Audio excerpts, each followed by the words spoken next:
La dueña de su destino, el magnate, besa a su amante en público, sin saber que está despreciando a la verdadera dueña de su imperio. Las luces estroboscópicas de las cámaras fotográficas fueron una descarga de explosiones silenciosas y al rojo vivo. Iluminaron el gran escenario de la gran gala metropolitana, congelando el momento. Ricardo Dávila, el titán inmobiliario de Madrid, un hombre cuyo perfil solo era superado por el horizonte mismo, se inclinó. No se inclinaba hacia su esposa. Se inclinaba hacia su joven y radiante pupila, Serena del Valle. Y luego la besó. No fue un simple piquito, fue un beso profundo, posesivo, una afirmación pública, entregada a 1000 cámaras. Un jadeo colectivo, agudo y repentino, fue robado por el clic de los obturadores. Y en primera fila, su esposa, Elena, simplemente se quedó sentada, con el rostro como una máscara pálida y hermosa, viendo cómo su mundo detonaba. Capítulo 1. El escenario de la humillación. El aire en el gran salón de baile del Hotel Westin Palace era denso con el aroma de los lirios y el perfume caro. Era la gala anual vanguardia, la cúspide absoluta del calendario filantrópico de Madrid. Estar aquí no era simplemente haber llegado, era ser el destino. Y en el centro de este universo brillante, en la mesa principal, se sentaron Ricardo y Elena Dávila. Ricardo era un hombre tallado en ambición y diseñado por Savile Row. Su carisma era una fuerza tangible, un pozo de gravedad que atraía a todos, inversores, políticos y mujeres hermosas, hacia su órbita. Estaba riendo, un sonido profundo y confiado, su mano apoyada en el hombro de Julián Velasco, el heredero bancario. La Torre Legado no es solo un edificio, Julián, bramó Ricardo, con la voz potente. Es una declaración, es mi declaración a esta ciudad. Elena lo observó.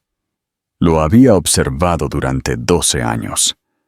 Ella era el accesorio perfecto, envuelta en un vestido de seda esmeralda profunda que el comprador personal de Ricardo había seleccionado. Era recatado y apropiado. Su cabello castaño estaba recogido en un moño tan apretado que le provocaba un ligero dolor de cabeza. Ella era la esposa tranquila, el misterio, la que los columnistas de cotilleos describían como elegante pero olvidable. No tenían ni idea. Se removió en su asiento, la seda susurrando contra la silla de terciopelo. Su estómago estaba en un nudo frío y apretado. Este sentimiento había sido su compañero constante durante 6 meses, desde que Serena del Valle se había unido a Dávila Innovaciones. Serena era todo lo que Elena no era. Era rubia, deslumbrantemente brillante, y apenas tenía 25 años. Había sido contratada como estratega de marca, un título vago que parecía implicar ser fotografiada al lado de Ricardo en cada oportunidad posible. Esta noche estaba sentada a solo 2 asientos de distancia, radiante con un vestido carmesí que no dejaba nada a la imaginación. Y los ojos de Ricardo, incluso cuando hablaba con Velasco, seguían encontrándola a ella. Elena, cariño, ronroneó una voz a su lado.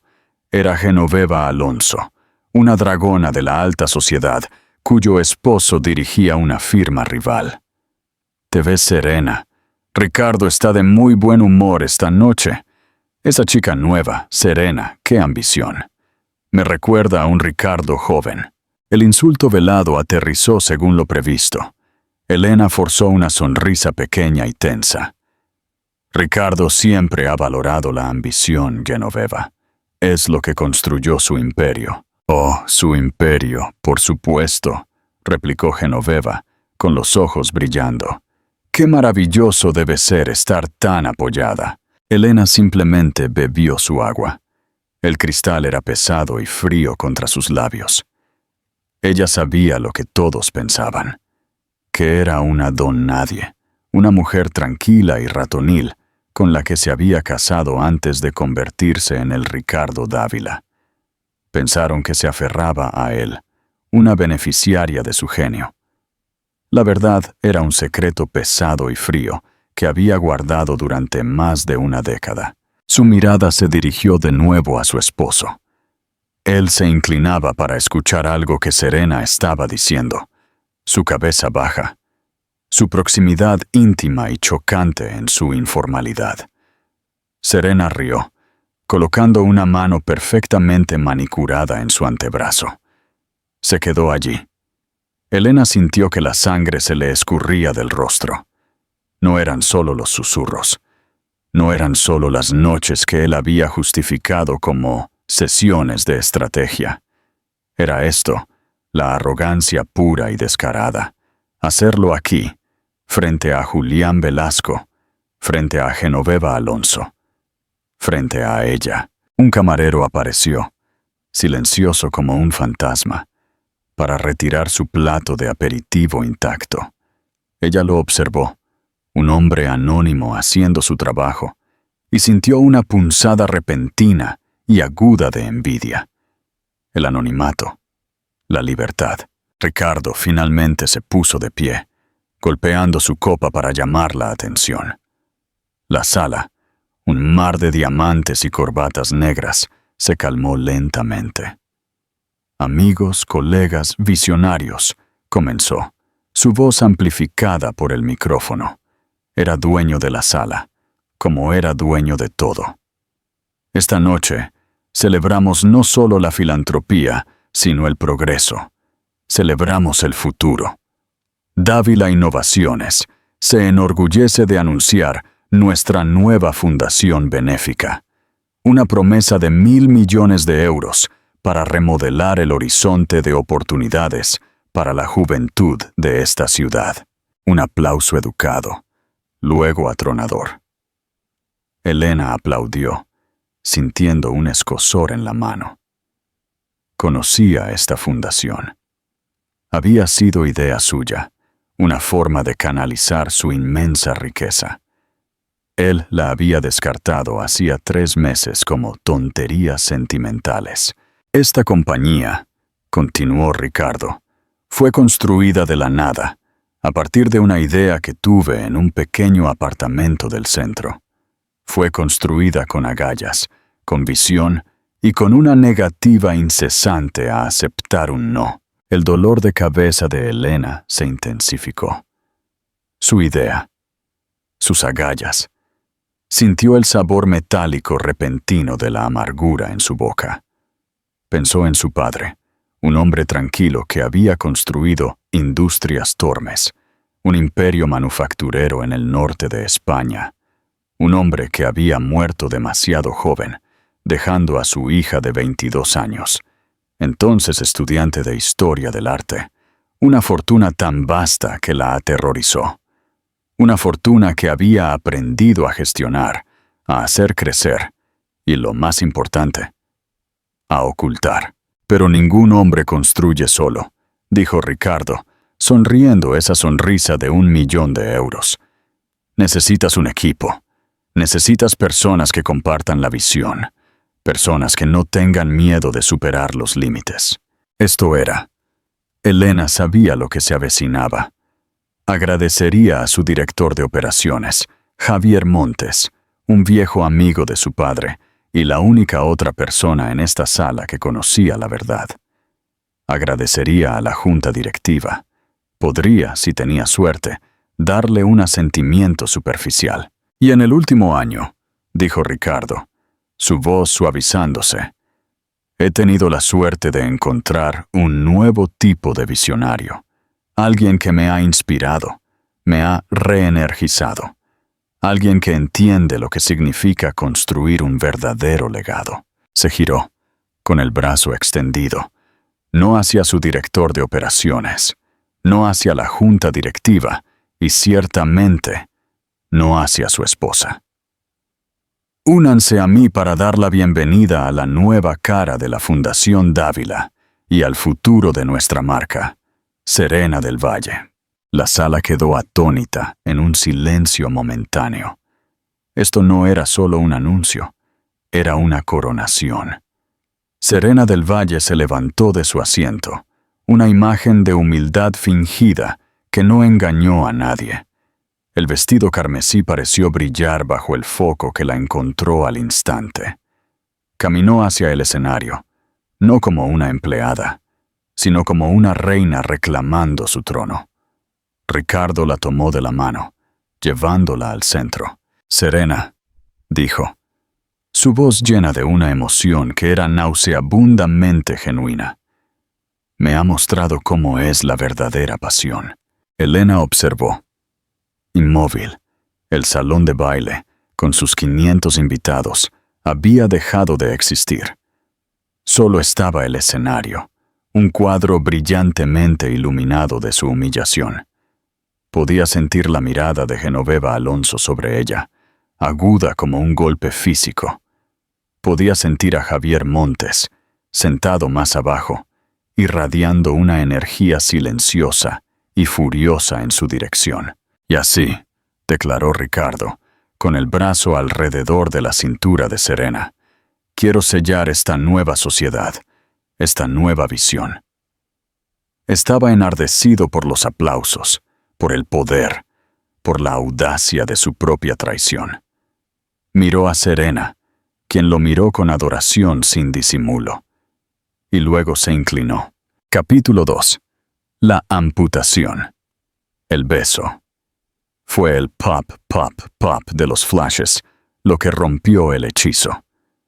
Una docena de fotógrafos de los principales periódicos y revistas se habían apresurado al escenario, sus lentes capturando el momento que estaría en todas las portadas mañana. Besa a su amante en la gala. A Ricardo no pareció importarle. Mantuvo el beso, profundizándolo, un acto flagrante de dominio. Serena se fundió en él. Su mano subió para acariciar su mandíbula, en primera fila. Elena Dávila finalmente se movió. No lloró. No gritó. No arrojó su vaso de agua, que era lo único que realmente quería hacer. En cambio, colocó su servilleta de lino doblada cuidadosamente junto a su plato. Sintió una extraña y fría calma apoderarse de ella. Era la calma de un cirujano que acaba de ver la radiografía y sabe con absoluta certeza que la extremidad no se puede salvar. La única opción que queda es la amputación. El aplauso que siguió fue disperso, confundido y nervioso. Ricardo, finalmente rompiendo el beso, levantó la mano de Serena como un trofeo. «¡El futuro, damas y caballeros!», gritó.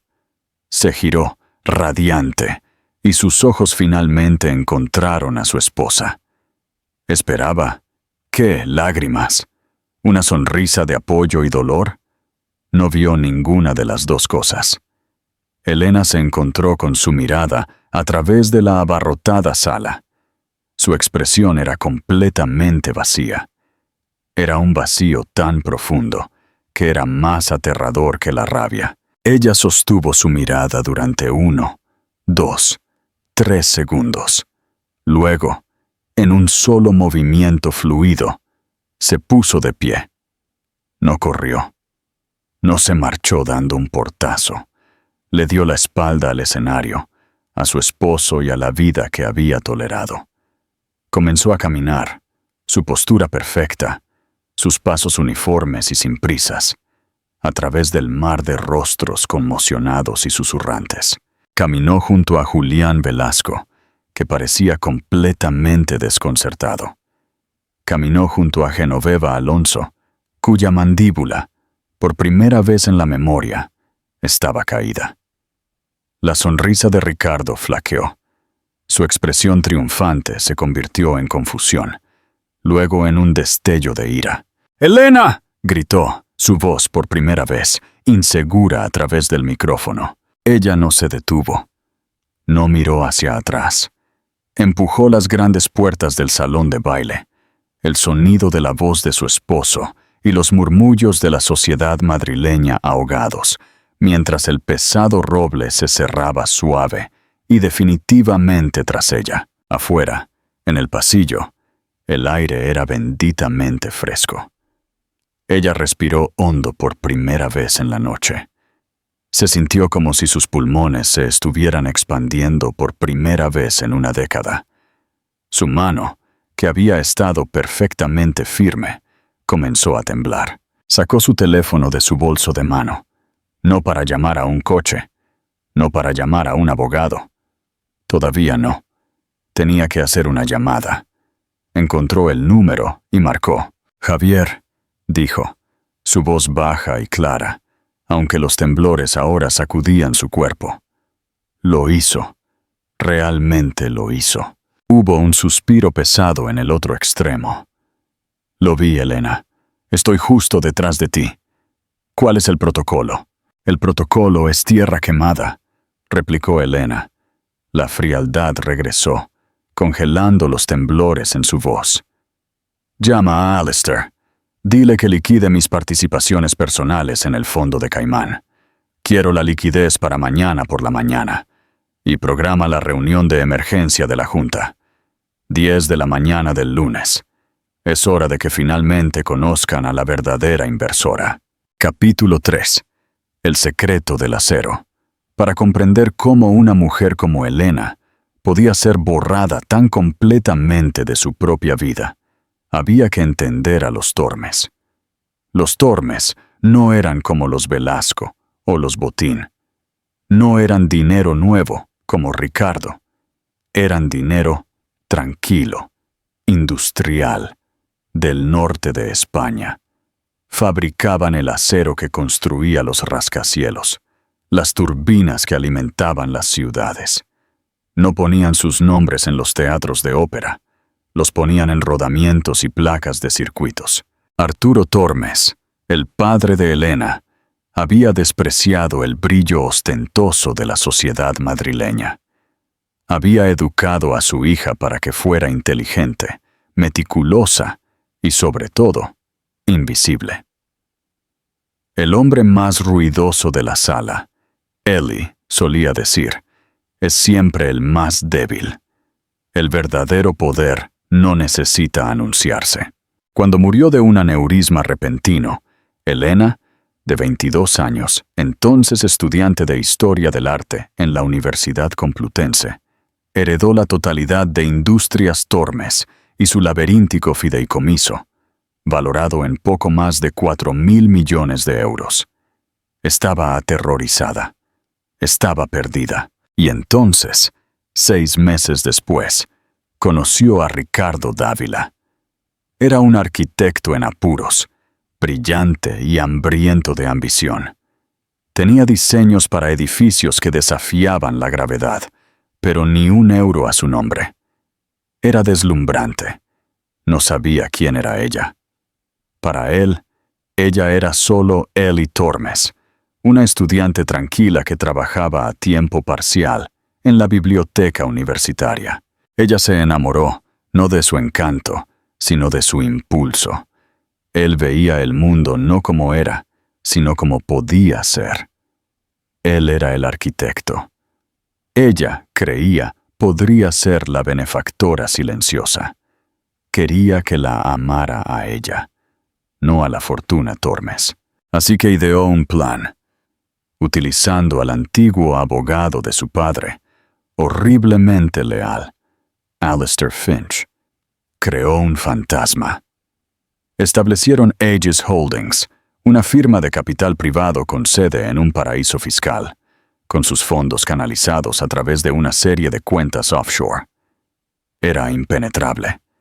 El único director y beneficiario figuraba como E.A. Tormes, un nombre que no significaba nada para el mundo financiero. Aegis Holdings realizó su primera inversión en un joven arquitecto prometedor, Ricardo Dávila. Cuando él le propuso matrimonio un año después, ella estaba extasiada. Él la amaba. Él no tenía idea. Ella insistió en un acuerdo prenupcial que él firmó de buena gana, riendo. «No tengo nada que proteger, Ellie», le había dicho, «y pronto estaré ganando tanto dinero que seré yo quien te pida un prenupcial». Ella había sonreído y había firmado, manteniendo su secreto de 4.200 millones de euros a salvo. Durante los primeros años, fue perfecto. Él construyó su primer hotel boutique, luego su primera torre de apartamentos. Aegis Holdings fue su socio silencioso y solidario, siempre aprobando sus propuestas, hay que admitirlo, brillantes. Él pensó que Aegis era un fondo europeo sin rostro. Elena, mientras tanto, interpretó el papel de la esposa solidaria y modesta. Ella gestionaba sus hogares, organizaba pequeñas cenas y, en secreto, dirigía Aegis. Ella fue quien dio luz verde a las compras de terrenos. Ella fue quien analizó las leyes de zonificación. Ella fue quien estudió el mercado, canalizando el genio meticuloso de su padre en hojas de cálculo y evaluaciones de riesgos. Ricardo era la cara, el visionario. Ella era la arquitecta. Ella era la fundación, el acero y el banco. Dávila Innovaciones se convirtió en un imperio. Ricardo se convirtió en un dios en los medios. Y lentamente comenzó a creer su propia prensa. Olvidó al arquitecto en apuros. Olvidó el pequeño fondo inicial que se había arriesgado con él. Creyó, con el fanatismo de un verdadero narcisista, que lo había hecho solo. Y a la medida que él crecía, Elena se encogía. Él comenzó a verla como veía su primer y modesto apartamento, una reliquia de su pasado humilde. Ella era demasiado tranquila, demasiado simple. Necesitaba a alguien que igualara su energía. Elena vio el cambio, vio a las nuevas asistentes, las noches, la distancia emocional, pero estaba atrapada en la jaula dorada que ella misma había construido. Si revelaba la verdad, que no era solo su esposa, sino su dueña, detonaría lo único que siempre había querido: la creencia de que él, en algún momento, la había amado a ella y no a su dinero. Javier Montes, el antiguo director de operaciones de su padre y el único miembro de la junta directiva de Dávila Innovaciones, que ella había instalado personalmente como representante de Aegis Holdings, le había advertido: «Se está descontrolando, Elena», le había dicho Javier hacía un año, en una reunión secreta en su club. «Está apalancando los activos de la empresa en proyectos de vanidad. La Torre Legado es un pozo sin fondo. Está cocinando las cifras en las proyecciones para que parezca bueno. Es ambicioso», se había defendido Elena, débilmente. «Es imprudente», replicó Javier, «y es irrespetuoso, no solo con la Junta, sino contigo. Tú construiste esto. No permitas que este pavo real queme el legado de tu padre hasta los cimientos». Luego vino Serena. Serena fue la escalada final. Y brutal. No fue solo infidelidad, fue un reemplazo público. No solo estaba engañando a su esposa, estaba instalando a su amante en la compañía que ella poseía. Cuando Elena salió de la gala, no solo estaba saliendo de su matrimonio, estaba saliendo del fantasma de Ellie Tormes. La esposa tranquila, solidaria e invisible se había ido. Alistair Finch, su abogado, había estado esperando esta llamada durante 5 años. Tenía los archivos del Armagedón preparados. Cuando Javier lo llamó desde el vestíbulo del Palace, la única respuesta de Alistair fue: «Ya era hora». Elena pasó la noche no en su ático del barrio de Salamanca, el ático de Ricardo, sino en una suite segura en el Hotel Ritz, un hotel que su padre siempre había preferido. No durmió. Se sentó junto a la ventana, observando las luces de la ciudad que poseía, y desmanteló metódicamente la vida de su esposo, un correo electrónico y una llamada telefónica a la vez. Transfirió la liquidez del fondo de Caimán a una nueva cuenta principal a su nombre legal completo, Elena Tormes Dávila. Hizo que Alistair redactara las mociones de emergencia. Revisó la auditoría final y devastadora del proyecto de la Torre Legado, demostrando que Ricardo había estado canalizando millones a cuentas offshore a nombre de Serena del Valle. Ella lo había protegido de su propia codicia durante años, cubriendo silenciosamente sus errores, redirigiendo fondos para enmascarar sus fracasos. Ya no más. El sol se levantó sobre el Parque del Retiro, y Elena, vestida con un sencillo y severo vestido negro, bebió su primera taza de café. Sabía a victoria. Capítulo 4. El desacato a la junta directiva. Ricardo se despertó el lunes por la mañana con un fuerte dolor de cabeza y un huracán de relaciones públicas. Su teléfono era una bomba nuclear de llamadas y mensajes perdidos. La portada del New York Post, o El Mundo, era una foto a sangre completa de El Beso, con el titular: ¿La amante de la riqueza a la ruina? Dávila desecha a su esposa en el escándalo de la gala.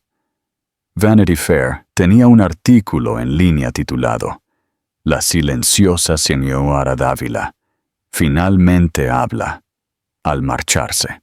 Estaba furioso, no consigo mismo, sino con Elena. ¿Cómo se atreve? ¿Cómo se atreve a humillarlo al marcharse? Se suponía que ella era la tranquila. Se suponía que debía sentarse allí, aguantar, y luego tendrían una discusión civilizada en casa. Ella lo había hecho parecer el villano. Irrumpió en las oficinas de Dávila Innovaciones a las 8 de la mañana, gritándole a su secretaria: «¡Tráeme a Serena y tráeme a Legal!». Serena llegó, luciendo nerviosa por primera vez. «Ricardo, la prensa está por todas partes. Están llamando a mi familia. Dicen cosas horribles». «Que hablen», espetó Ricardo, llevándola a su oficina. «Esto es un juego de poder. Eso es todo. Elena está teniendo una pequeña rabieta. Vamos a detenerlo. Hoy mismo». «¿Cómo?». «Cortándola y despidiendo a su único aliado en la junta, Javier Montes». Ricardo caminó de un lado a otro. Su energía vibraba de malicia. «Siempre ha sido su pequeño espía. Representa a Aegis. Voy a convocar una reunión de emergencia. Exponerlo por malversación financiera. Me inventaré algo. ¿A quién le importa? E instalaré a Serena en su asiento». «¿En la junta?». Los ojos de Serena se abrieron con codicia. «En la junta», confirmó. «Aegis Holdings tiene el 60%. Sí, pero son un socio silencioso. Nunca han votado en mi contra. Votan con el CEO. Ese es el trato. Mi 30% más el 10% de los otros miembros de la junta me da la mayoría sobre Montes. Él está fuera. Tú estás dentro. Y cuando Elena venga arrastrándose, encontrará su asignación cortada y a su amigo despedido». Estaba tan absorto en su propio plan que apenas registró a su secretaria llamando. «Señor, tiene un correo electrónico de la oficina de Alistair Finch en nombre de Aegis Holdings». «¿Qué?». Ricardo agarró la impresión. Era una notificación formal. Una reunión de emergencia de la junta había sido convocada para las 10 de la mañana. El punto del orden del día: una auditoría completa y una revisión del proyecto Torre Legado, y una votación sobre la destitución de Ricardo Dávila como CEO. Ricardo se rió. Fue un sonido frío y agudo. «Me han desafiado. Ese viejo tonto de Javier. Cree que puede asustarme». Miró a Serena. «Ha provocado una guerra que no puede ganar. Aegis no tiene autoridad para destituirme. El puesto de CEO es inquebrantable». Rompió el memorando. «Vamos, Voy a disfrutar despidiéndole en su cara. A las 9:58 de la mañana, Ricardo Dávila entró en la sala de juntas del 50º piso. Era una catedral de cristal y acero, con vistas a la ciudad que creía poseer. Los miembros de la junta ya estaban allí, una colección de hombres de rostro pétreo y una mujer, la hermana de Genoveva, que parecía aterrorizada. Javier Montes estaba en un extremo de la mesa, con aspecto tranquilo.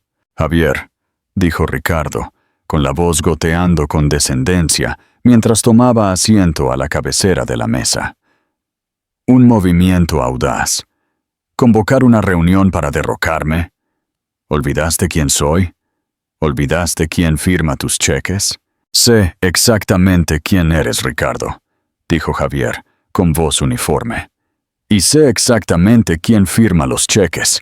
Esperemos al representante de Aegis Holdings antes de comenzar». Ricardo se burló. «Aegis no envía representantes, envían formularios de poder, y siempre votan conmigo. Así que terminemos con esto». Las puertas de la sala de juntas se abrieron. No era un abogado. No era un banquero. Era Elena. Ya no era la mujer de la gala. La seda esmeralda se había ido, reemplazada por un traje de color gris carbón, severo y perfectamente a medida. Su cabello no estaba en un moño recatado, estaba recogido en una coleta ajustada y poderosa. Llevaba un maletín de cuero. A su lado estaba un hombre que Ricardo vagamente reconoció. Alistair Finch, un abogado de sucesiones seco como el polvo. A Ricardo se le heló la sangre. «Elena, ¿qué es esto? Esta es una reunión de junta a puerta cerrada. No puedes estar aquí». Elena no lo miró. Caminó hasta el asiento vacío justo enfrente de él, el reservado para el principal accionista. Se sentó. Alistair Finch se paró detrás de ella. «Señora Dávila», dijo formalmente Javier Montes, «gracias por venir con tan poca antelación». «¿Qué está pasando?», exigió Ricardo, elevando la voz. Elena finalmente lo miró. Sus ojos no estaban tristes ni enojados. Eran del color del acero. «Tienes razón, Ricardo», dijo, su voz clara y fuerte, resonando en la sala silenciosa. «Esta es una reunión de junta a puerta cerrada, y estoy aquí en representación del accionista mayoritario». Ricardo se quedó mirando fijamente. ¿Tú representas a Aegis? ¿Javier te ha manipulado para esto? Esto es una broma». «Alistair», dijo Elena simplemente. El viejo abogado se adelantó y comenzó a colocar un documento grueso y encuadernado frente a cada miembro de la junta. «Aegis Holdings», comenzó Alistair, su voz aguda cortando la tensión, «es una firma de capital privado registrada. Es y ha sido durante 12 años la única entidad de financiación de la corporación, conocida como Dávila Innovaciones. Aegis Holdings controla el 60% de las acciones con derecho a voto en esta empresa. Su junta directiva consta de una persona, la única directora general y beneficiaria al 100% del fideicomiso Tormes, que es Aegis Holdings». Hizo una pausa, dejando que el peso de la palabra se asentara.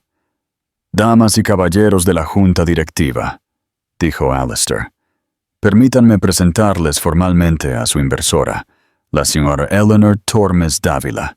El silencio en la sala de juntas fue absoluto. Era tan silencioso que el sonido de un solo papel crujiendo, mientras la hermana de Genoveva pasaba nerviosamente una página, fue como un disparo. El rostro de Ricardo Dávila pasó por una serie de transformaciones rápidas y grotescas. Primero, confusión en blanco. Luego, una comprensión naciente y enfermiza. Luego, una rabia oscura y púrpura. «Tú», susurró con la voz quebrada. «Tú, Ellie, mi nombre es Eleanor», afirmó, «y me dirigirá como señora Dávila. Esto es fraude. balbuceó Ricardo, saltando de su asiento. «Me engañaste, me mentiste durante 12 años. Esta es mi compañía, yo construí esto». «Usted no construyó nada», dijo Eleanor, su voz cortando su histeria. «Usted era un arquitecto con un plano. Yo compré el terreno. Yo pagué el acero. Yo financié la nómina. Dávila Innovaciones fue una subsidiaria de mi compañía, Ricardo. Una compañía que le permití dirigir, creyendo que usted era un socio, no un parásito». Ella apartó la mirada de él, dirigiéndose a la atónita junta. «Señores, estamos aquí hoy porque el señor Dávila ha estado saboteando activamente esta corporación durante los últimos 2 años. Lo ha hecho canalizando recursos de la empresa a un proyecto de vanidad personal, la Torre Legado, que nuestros auditores independientes», asintió a Alistair, que distribuyó un segundo conjunto de documentos. «Han confirmado que actualmente tiene 1.200 millones de euros de sobrecoste y es estructuralmente defectuosa». Javier Montes intervino. «Intenté advertir a la Junta. El señor Dávila proporcionó proyecciones falsificadas para ocultar las pérdidas. Además», continuó Eleanor, «el señor Dávila se ha estado apropiando indebidamente de fondos para uso personal, específicamente la transferencia de 3 millones de euros a una cuenta offshore a nombre de Serena del Valle». Su pupila, la hermana de Genoveva, jadeó, llevándose la mano a la boca. «¡Esto es calumnia!», rugió Ricardo, golpeando la mesa con los puños. «Tú, ama de casa, crees que puedes venir aquí con estas mentiras». «No son mentiras, señor Dávila». La voz de Alistair Finch era aguda. «Tenemos los recibos de transferencia bancaria. Tenemos los registros bancarios. Usted utilizó fondos de la compañía para comprar su apartamento, su coche y, hasta la semana pasada, un anillo de diamantes de 2 quilates, todo clasificado como gastos de promoción y marketing». Ricardo estaba acorralado. Era un depredador atrapado, y ahora se volvió vicioso. «Tú hiciste esto», le gritó a Eleanor. «Me tendiste una trampa. Me dejaste creer que estaba a cargo, solo para poder tirar de la alfombra. ¿Qué clase de juego enfermizo es este? Estabas celosa. Estabas celosa de Serena. Estabas celosa de mi éxito». Eleanor se levantó lentamente. Era 2 pulgadas más baja que él, pero en ese momento se alzaba sobre él. «No estaba celosa de tu éxito, Ricardo. Estaba orgullosa de él.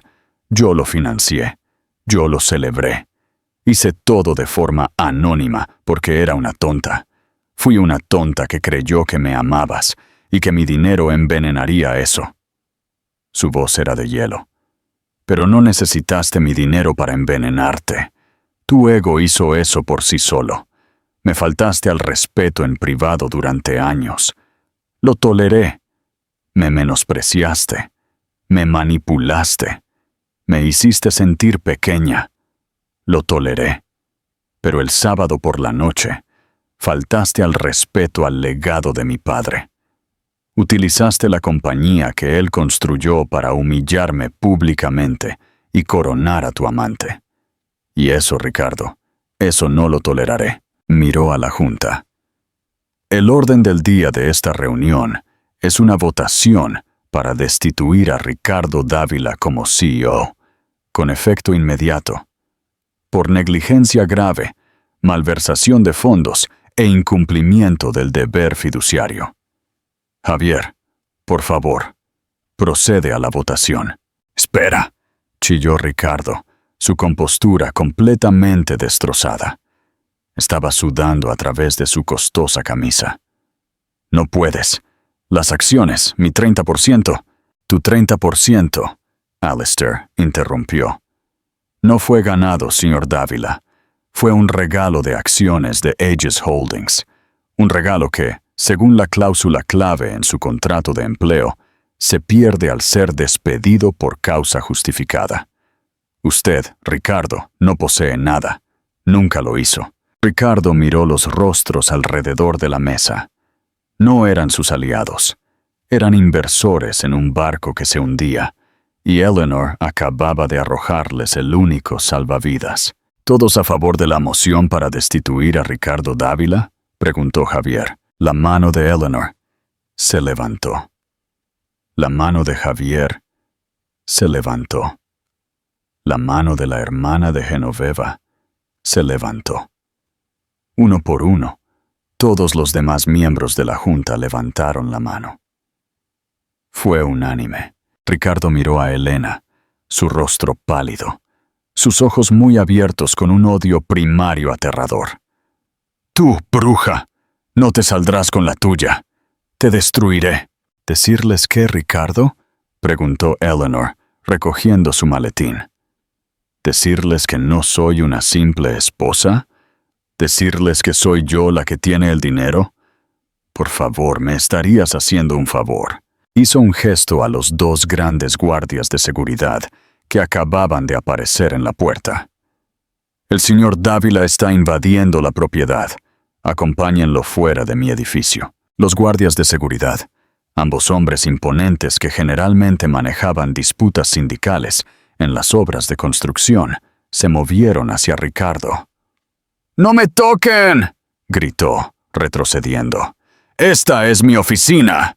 Este es mi edificio». «Nunca fue suyo, Ricardo», dijo Javier Montes, con la voz cargada de una fría satisfacción que había reprimido durante una década. «Usted solo lo estaba alquilando». Ricardo, al ver que los guardias se acercaban, se volvió patético. La rabia se convirtió en una súplica desesperada y gimoteante. Se volvió hacia Elena, sus ojos muy abiertos y repentinamente húmedos. «Eli, por favor, no hagas esto. Piensa en nosotros. Piensa en los 12 años. Te amo. Siempre te he amado. Serena». Fue un error estúpido, sin sentido. Fue la presión. Conoces la presión bajo la que estoy. Eleanor lo observó, su expresión ilegible. Había esperado la mitad de su vida para escucharlo decir que la amaba y que lo dijera en serio. Y aquí estaba, una mentira desesperada de un hombre que se ahogaba. «La presión», repitió, su voz vacía de emoción. «Sí. Conozco todo sobre la presión, Ricardo. La presión de ver al hombre que amas convertirse en un monstruo. La presión de ocultar tu propia mente para que su ego no se magulle.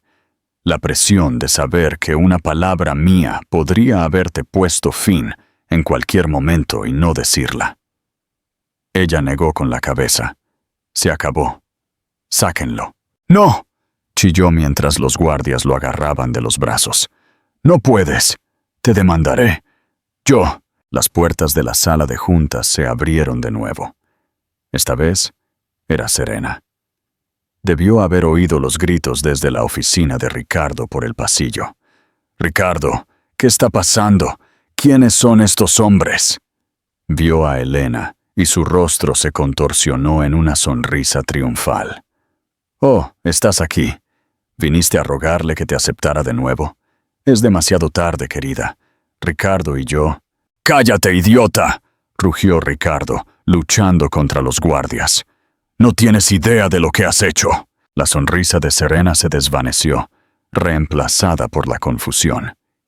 «¿Qué?». «Señorita del Valle, su empleo en esta compañía ha terminado, con efecto inmediato. Sus cuentas corporativas han sido congeladas y el departamento de alquiler de la compañía en el Paseo de la Castellana le exigirá que desocupe el piso antes de las 5 de la tarde de hoy». Usted no puede despedirme», balbuceó Serena, mirando a Ricardo en busca de ayuda. «Ricardo, dile». «Él no puede decirme nada, señorita del Valle», dijo Eleanor. «Ricardo ya no trabaja aquí».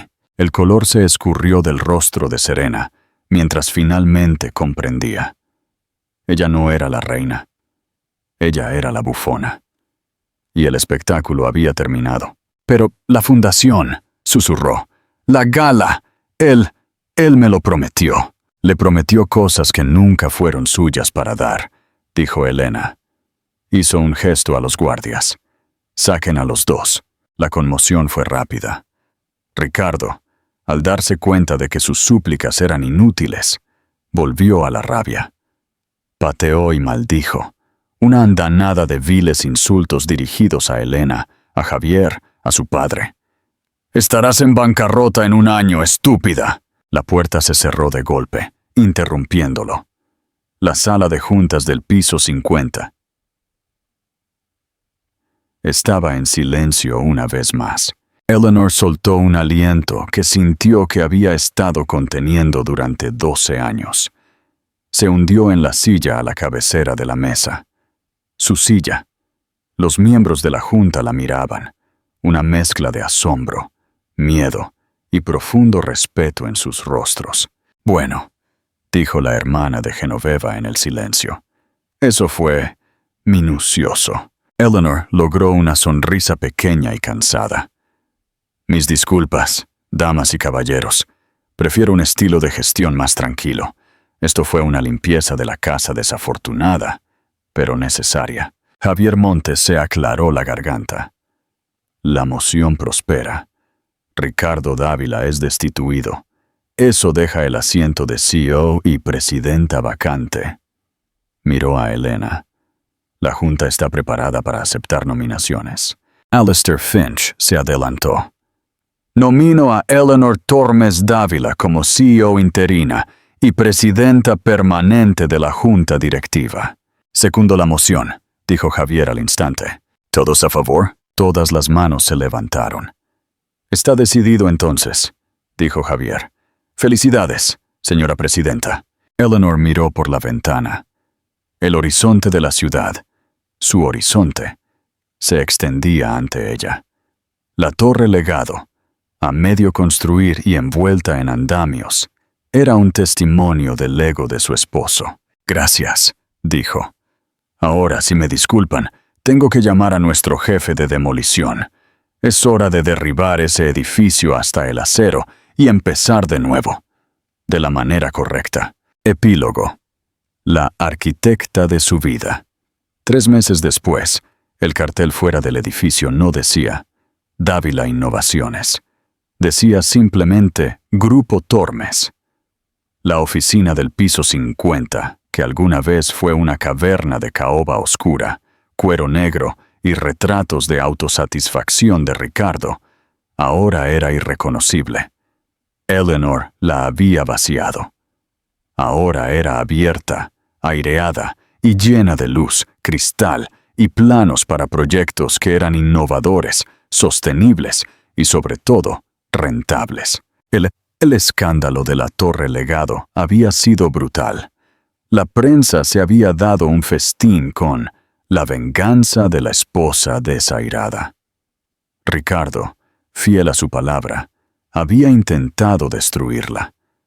Dio entrevistas mordaces, pintándola como una manipuladora y titiritera de corazón frío. Le salió el tiro por la culata, espectacularmente.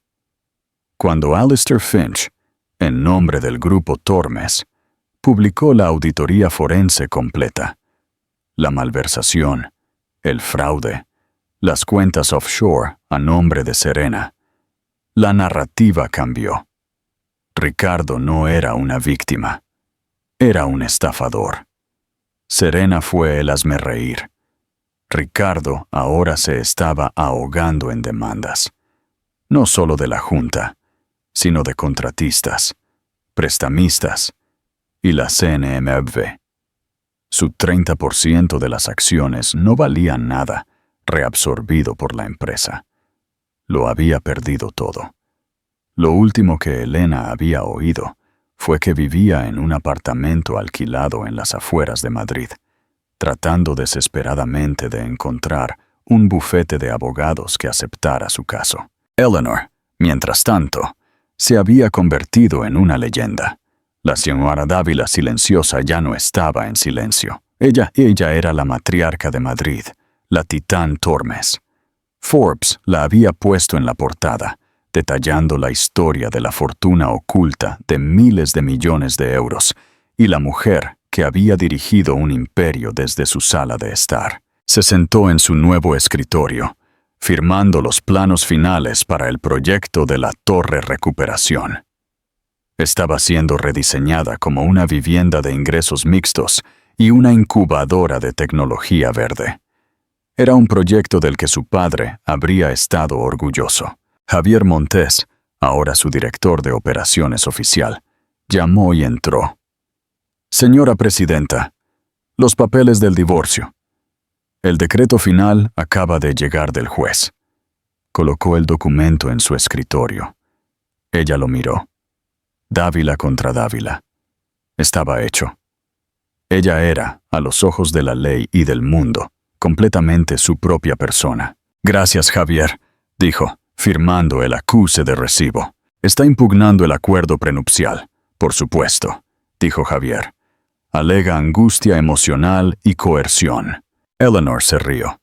Fue una risa real y genuina. «Que lo haga. Alistair se divertirá con eso. Envíale un cheque de €1 por los servicios prestados». «¿Servicios?» «Durante 12 años», dijo Eleanor. «Fue mi sombra. Me enseñó exactamente lo que no debía hacer.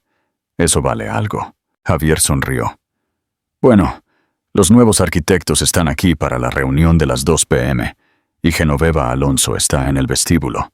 Ella preside el nuevo comité de la fundación y quería revisar personalmente contigo los planes de la gala». «Que pase, por favor», dijo Eleanor. Genoveva, una vez su atormentadora social, entró en la oficina, con los ojos muy abiertos.